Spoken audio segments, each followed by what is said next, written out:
Mayong adlaw katawhan sa Dios sa Diocese sa Usamis, ingon man usab sa Diocese sa Pagadian.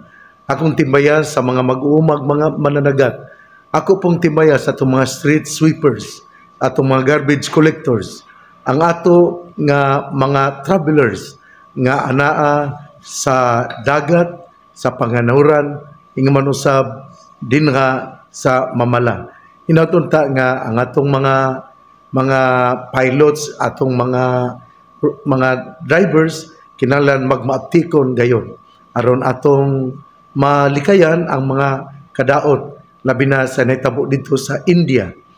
Ako pod nga timbaya sa mga amahan kagahapon Domingo Hunyo 15 atong gisaulog ang Father's Day. Salamat kaayo sa ato nga mga amahan. Pero doon na po ko'y nabasa, din ako nga i-greet ang ato usab nga mga kaparian, ang ato nga mga kaparian, mga amahan, fathers usab sila.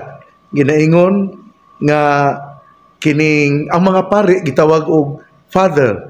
Happy Father's Day to all priests. You are a father who brings life to your parishioners through the Eucharist and the sacraments.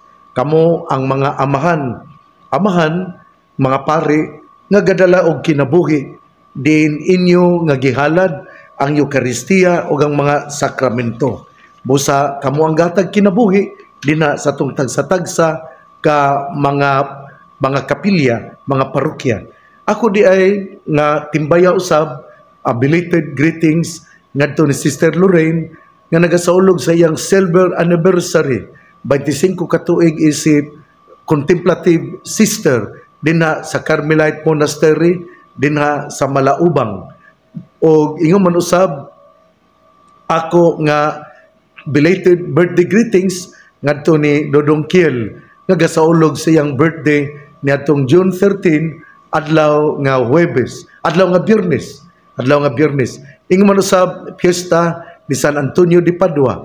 Busa belated fiesta greetings ngadto usab ni Ma'am Milky Bayawa, ang HR dinha sa Mars, dinhi sa Dakbayan sa Usamis Hospital, dinhi sa Dakbayan sa Usamis.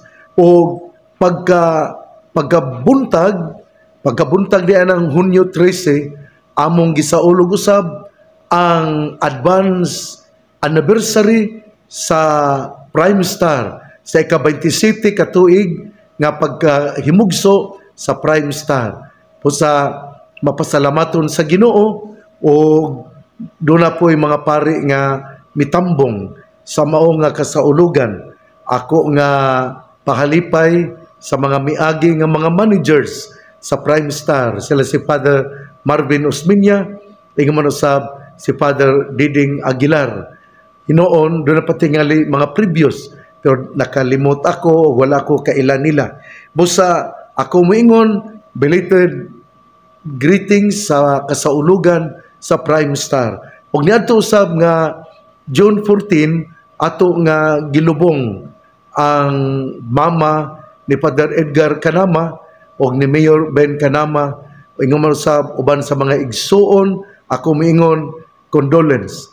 Akong pahasubo sa Banay Canama sa pagtaliwan ni Manang Cayetana Taning Canama.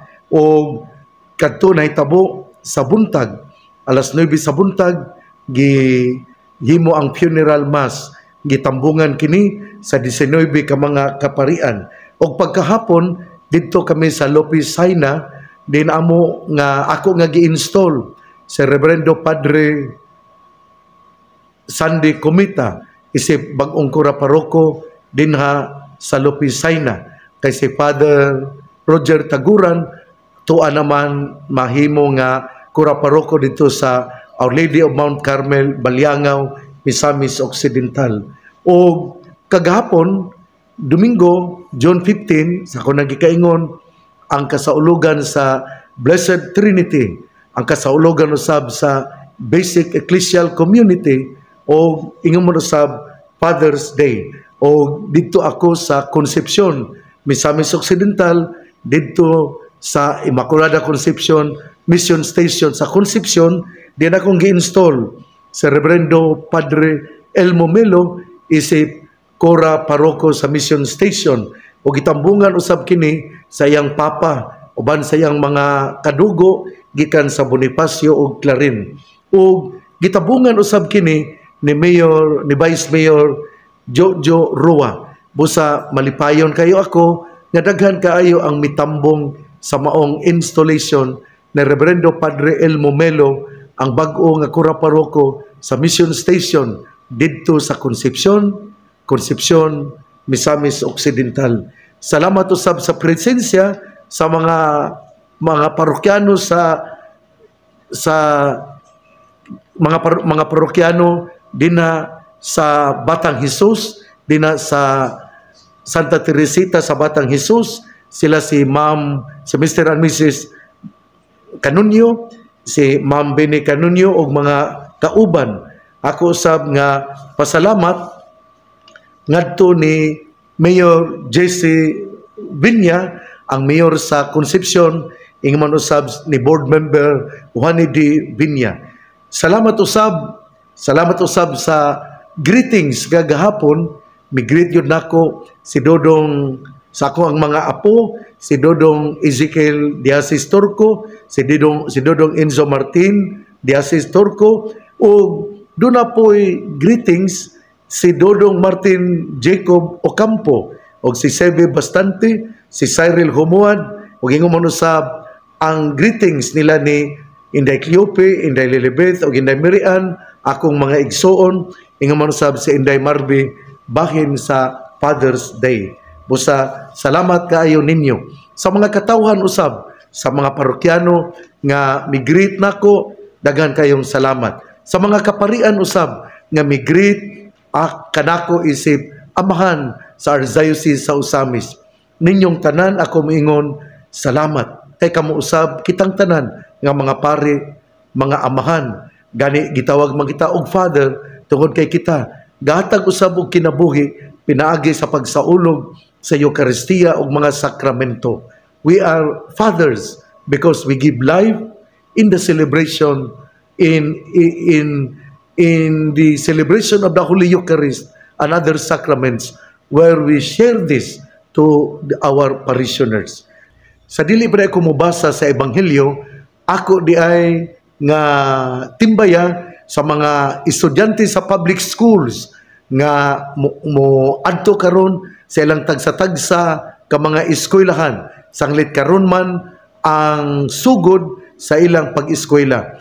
Ang Archdiocesan Commission on Education atong mga Catholic schools nga under sa Archdiocese sa Osamis ga sugod na sila niadtong Hunyo 9 miaging semana, o karon Hunyo 16 mao ang pagsugod usab sa pagsugod sa pag-eskwela sa dinha sa public schools. Busa mga kabatanunan, mga kabataan, moadto kita o moeskwela kita.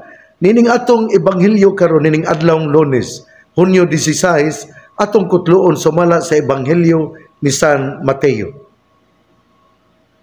Si Jesus mingon siyang mga tinun-an, nakadungog kamo sa giingon kaniadto, mata bayrag mata, ngipon bayrag ngipon. Apan karon sultihan ko kamo, ayaw panimalos sa nagbuhat kaninyong dautan. Kung sagpaon ang tuon ninyong aping, ipasagpa usab ang wala. Kung may mukiha kanimo, aron mailog niya ang imong kamisin, ihatag usab kaniya ang imong kami sa dentro. Kung pugson ka sa usa ka sundalo, pagdala sa iyang kasangkapan sa gilayon nga usa ka kilometro, pasana kini og 2 ka kilometro. Kung may mohangyo kanimo og usa ka butang, ihatag kini kaniya, ug ayaw balibari ang buot mohulam kanimo. Ebanghelyo sa atong Ginoo, daygon ikaw o Kristo. Mga igsoon, ang ato karong ebanghelyo gahisgot gayod bahin sa paghatag og bag-ong kahulugan sa karaang testamento. Ang karaang testamento gaingon, an eye for an eye, and a tooth for a tooth. Mata bayrag mata, ngipon bayrag ngipon. Gapasabot kini sa gitawag og lex talionis. Ipasabot nga sa ako nang gikasulti, mata bayrag mata, ngipon bayrag ngipon. Kung unsay gibuhat sa isig katao kanimo, kinahanglan nga imo usab kining ihatag kaniya, agig sukli sa iyang gihimo kanimo. Mao nga mao kini ang balaod sa karaang testamento. Apan ang atong Ginoo miingon, I did not come to abolish the law. I came in order to accomplish it, to fulfill it. Laktod nga pagkasulti si Jesus, miani sa kalibutan, dili aron pagpapas, pagwala sa balaod, kundili aron mahatagan o kahulugan. O mao kini ang ato nga ebanghelyo karon. Ang atong ebanghelyo mao ang nabantog na kaayo nga gitawag og lex talionis, mata bayrag mata, ngipon bayrag ngipon. Pero ang atong Ginoo mingon, kinahanglan nga ang balaod sa ebanghelyo mao gayud ang balaod sa gugma, dili ang balaod sa panimalos. Ang karaang testamento, the Old Testament, gatudlo sa an eye for an eye and a tooth for a tooth. Pero si Jesus gahatag kanato og bag-ong pagsabot sa balaod nga mao ang gugma. Gugma diin andam nga mutabang bisan kining tawhana mao ang sinugdanan, sukaranan sa imong mga pag-antos. Mao man bitaw nga ang ato nga pagtulunan gahisgot gayon nga kinahanglan dili nato puy-an, kinahanglan nga atong kasing-kasing dili puy-an sa kasuko o kining anger and hatred. Kini bang kasuko o pangandoy sa panimalos, kay dili kini mao ang rason ngano ngang imong kasing-kasing gibutang dinha sa Ginoo. Ang atong kasing-kasing dili man gibutang dinha sa atong dughan aron puy-an sa kasuko o kaligutgot. Ang atong kasing-kasing gibutang sa Ginoo aron mopitik sa paghigugma. Mao nga nindot yun kaayo kung kita nakaila nga ang ebanghelyo di ay, nga ang atong Ginoo di ay mihatag di ay og bag-o nga kahulugan, dili sa an eye for an eye, a tooth for a tooth, kundi ang balaod sa gugma, dili ang balaod sa panimalus, dili ang balaod sa kaligutgut, kundi ipatigbabaw gayud ang balaod sa gugma. Mao nga usbon ko, we don't keep in our hearts anger and hatred for our enemies. We maintain instead a heart that dispenses forgiveness, mercy, love, and kindness to all people, even those who persecute us. That is what the Lord wants to value and share in our daily lives and relationships, that we are a person created to forgive, love, and even to go extra mile to make sacrifices for the sake of the other person, even if that person is not worthy of God's grace. Mao nga inumduman gyud nato ang atong kasing-kasing gibutang sa Ginoo sa atong dughan, gipapitik dili aron sa kaligutgut, kasuko og panimalus, kundi aron sa gugma, pagpasaylo o paghatag og kalinaw bisan pa niadtong tawo nga sukaranan sa atong mga pag-antos.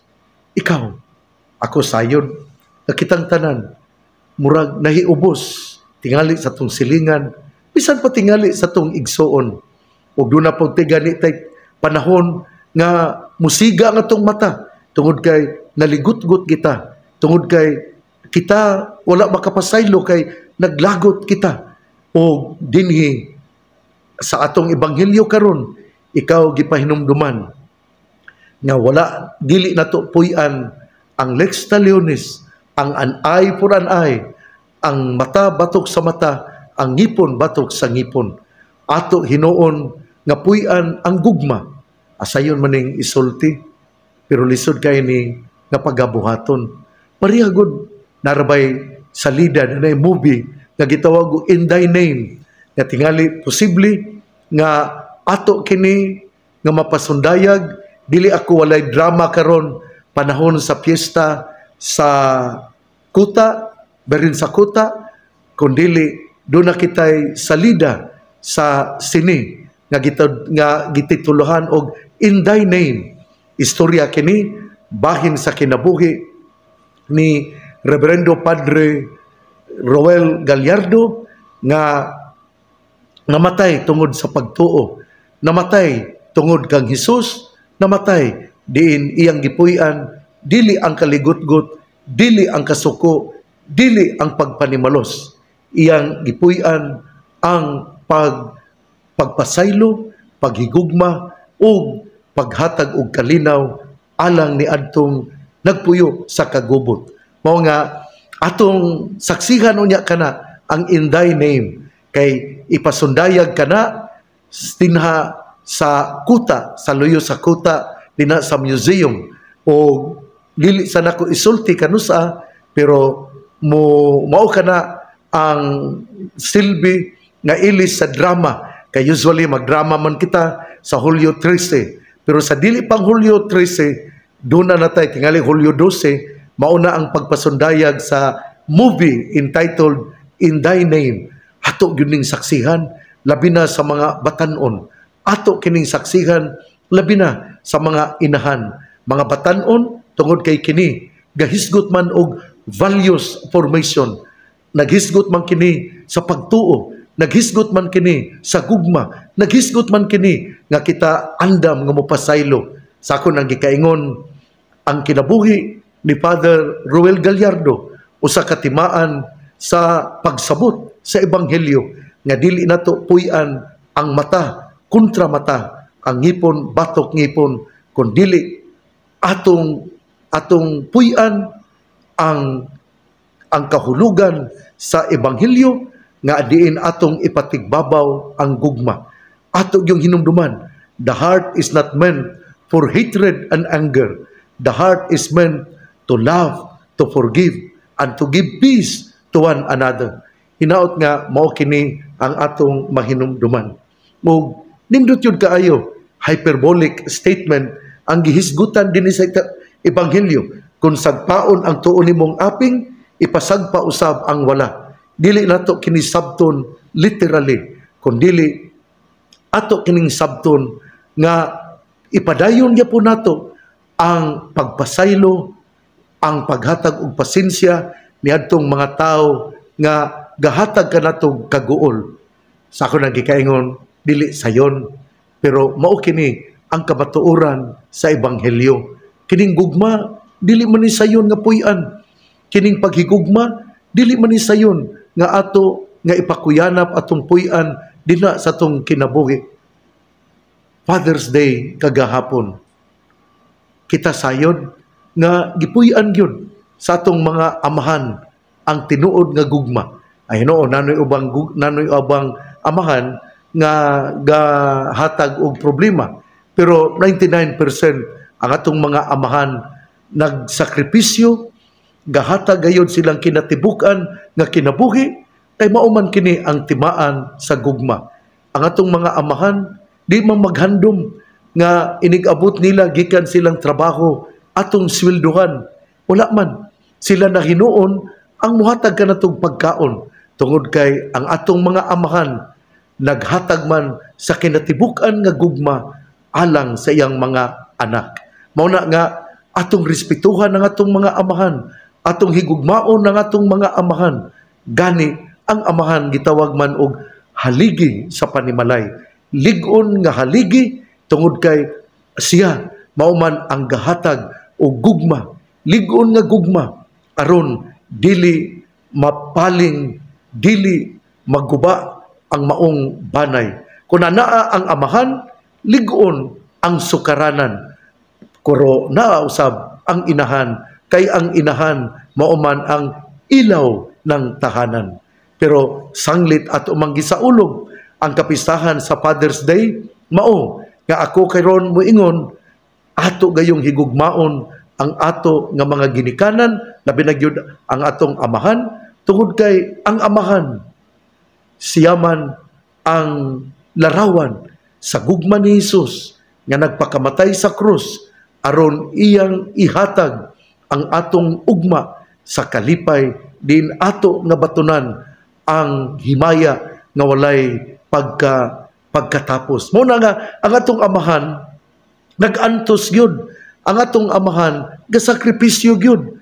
Tingali ako nga itunol ang ako nga pahalipay sa mga amahan nga anaa sa kadagatan, namasol, nangita og isda aron ikabaligya, aron hatagag pagkaon usab ang ilang mga anak.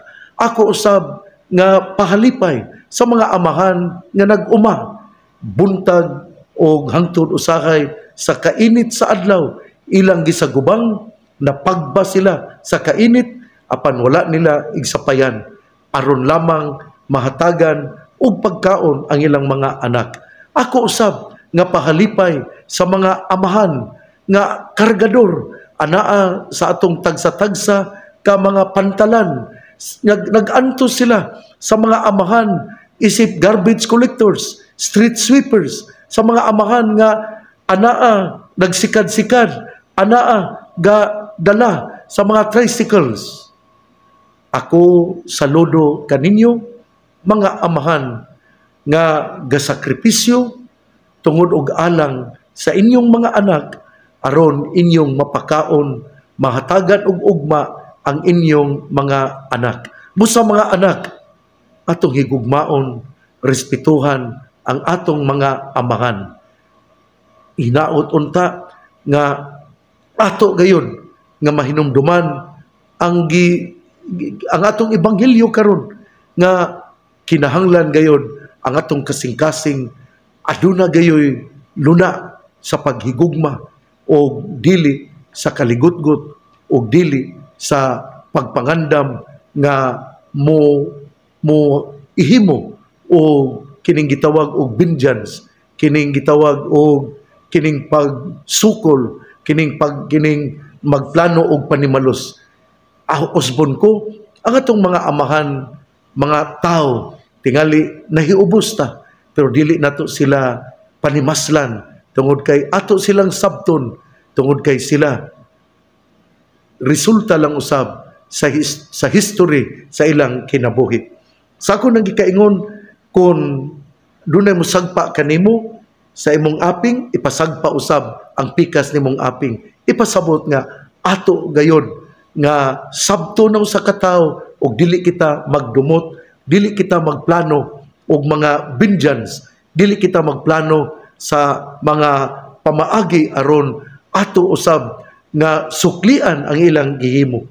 O gani dinhi ang atong ebanghelyo miingon man, kung may mukiha kanimo aron mailog ang imong kamisin, ihatag usab kaniya ang imong kamisin dentro. Ipasabot nga gugma, ang gugma dili gyud masabtan sa uban nga dili kay balong mahigugma. Ang dili kay balong mahigugma, ang reaksyon mao gayon ang pagpanimalos. Pero kung ikaw nahigugma, ang reaksyon mao gayon ang pagsabot. Dili panimalos, kundi pagsabot, pagpasaylo o paghatag o kalinaw diin ato nga gihatag ang atong kamot sa kalinaw aron adunay pagsinabtanay. Pero sa ako nang gikaingon, kung wala ang gugma diya sa imong kasing-kasing, ang tao magplano gayon og pagpanimalos kung dunay mohimo og dautan nganha kaniya. Ako sayod nga doon naman kay mga kaaway sa imong mga silingan. Karong panahon na sa atong ebanghelyo karon, ato gayon nga hinumduman nga kita gitawag nga ang atong kasing-kasing pagapuy-an sa gugma, pasaylo o dili sa panimalos o kaligutgot. Ato gayon kining hinumduman kay ang atong Ginoo miani sa kalibutan aron paghatag og bag-o nga kahulugan sa ebanghelyo, bag-o nga kahulugan sa karaang testamento.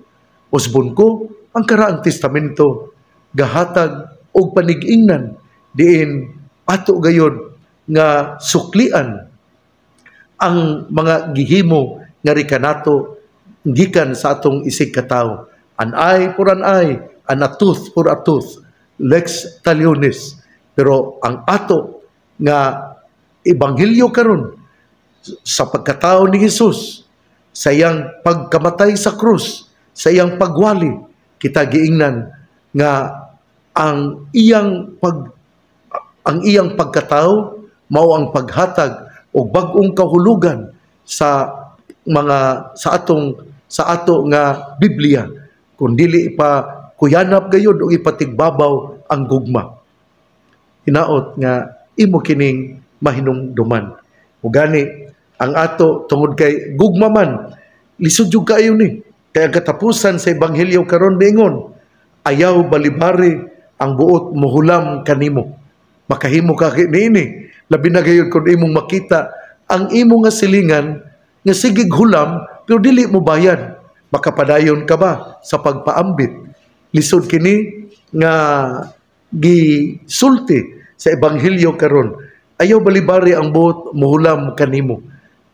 Ako sa akong pagka-arsobispo, nagi panahon nga ako mobalibad labi na kun ang tao kanang pirmi gyud nga moana nimo pero mohulam pero dili mobayad.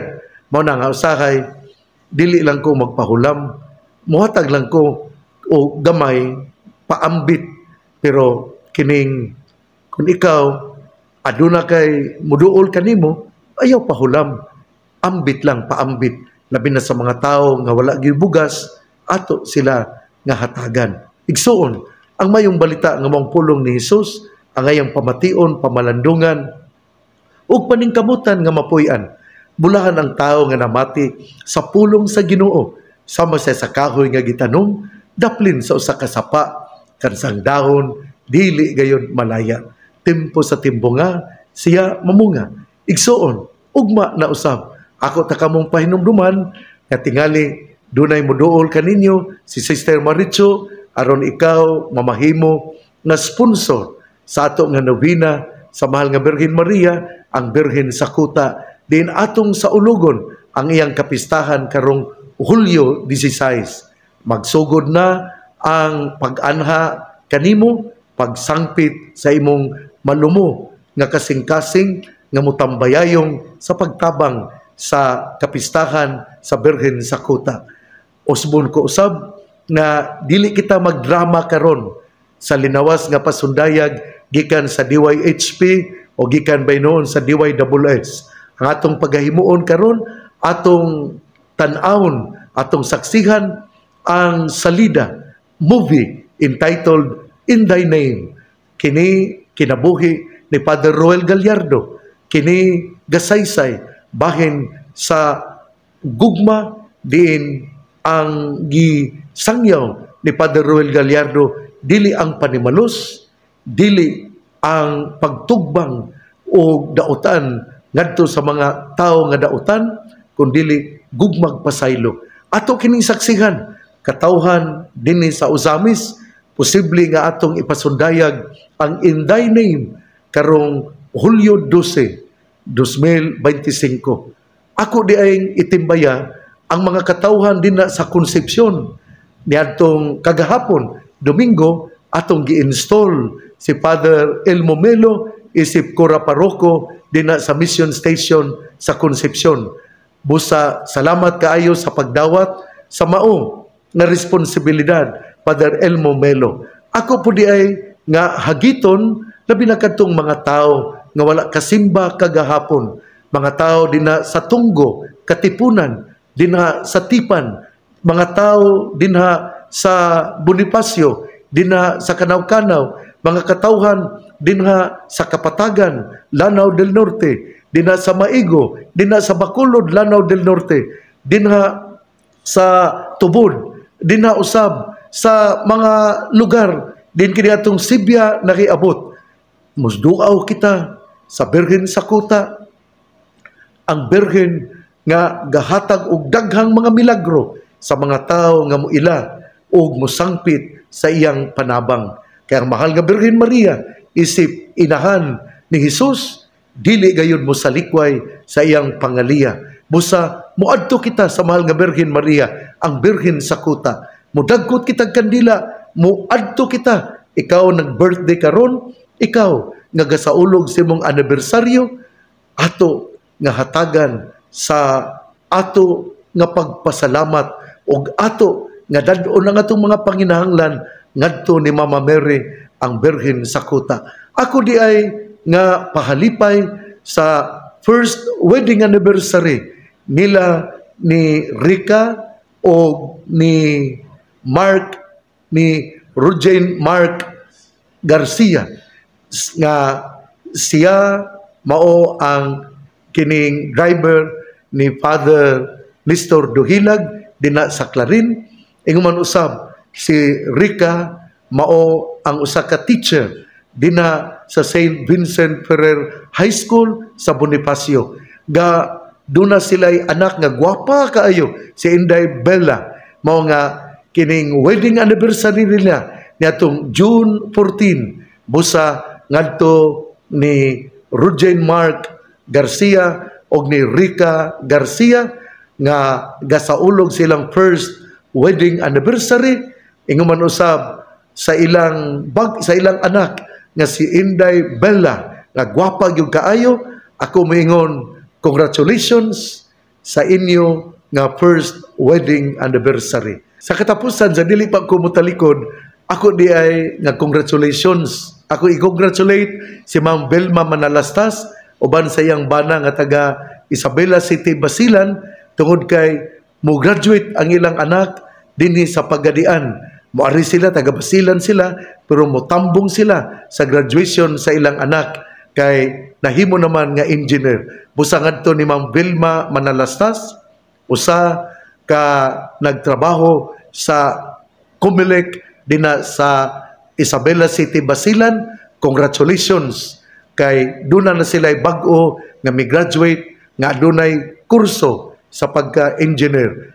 Kung Ma'am Belma Manalastas, ma'am, salamat kaayo kay kini si Ma'am Belma matinabangon usab kini kaayo sa simbahan. Busa ni graduate na ang iyang mga anak o ako moingon congratulations. Iyang mga anak tulo ka buok pero puros na mga professionals. Busa ngadto ni Ma'am Belma Manalastas, congratulations. Ang pangaliya sa mahal nga Birhen Maria nga gisangpit sa mga misamisnon nga Birhen sa kuta, ang Ginoo magapanalangin kanatong tanan sa ngalan sa Amahan, sa Anak o sa Espiritu Santo. Amen.